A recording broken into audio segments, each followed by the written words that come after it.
na kaibigan din yan at nag-worry na in love siya sa akin. At nung nalaman kong magkaibigan din sila, matagal-tagal na din ako hindi nakapag-content mga idol. Pwede na! Dahil sa kadahilan na nabisi kasi ako sa taong hindi naman para sa akin. Bisit putang ina, nakakasama ng loob. Aray ko!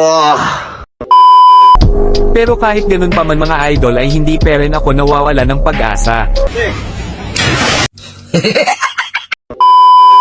Subalik tayo sa makakalaban ko, siya nga pala si Ken. Ay ang iniidolo ko nga pala pagdating sa pag 1v1. Paano masabi? Oo, tama nga kayo nang nakita si Kent nga ito. Nagpaalam din ako sa kanya.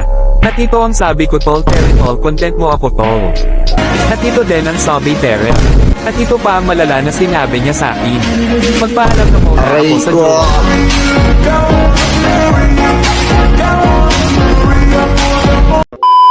At panalo nga pala ako sa game 1 at panalo din ako sa game 2. Kaya at ito na yung gameplay namin ni Ken. Kaya Ken versus Nos, talo panalo, sana masuportahan ninyo kami sa laban namin ni Ken. So yun lang mga Moby, hanggang dito na lang yung voice over ko. Bago ko nga pala ito simulan ito kasi yung nangyari sa amin. May nag-chat kasi sa akin na kaibigan din yan at nag-worry na in love siya sa akin. At nung nalaman kong magkaibigan din sila, kaya pinili ko na lang yung tama para sabihin ng tao na isa akong mangluloko. Kaya ko lang naman yun pinili mga idol.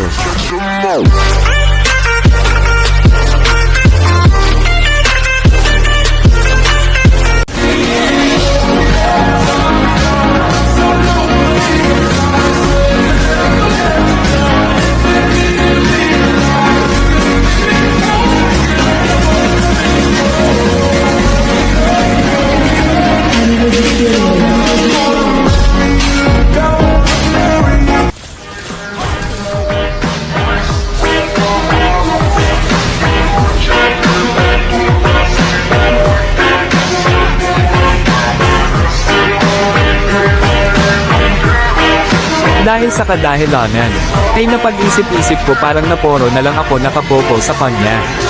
At nainiwan ko na din yung pagiging content creator ko. Aray ko!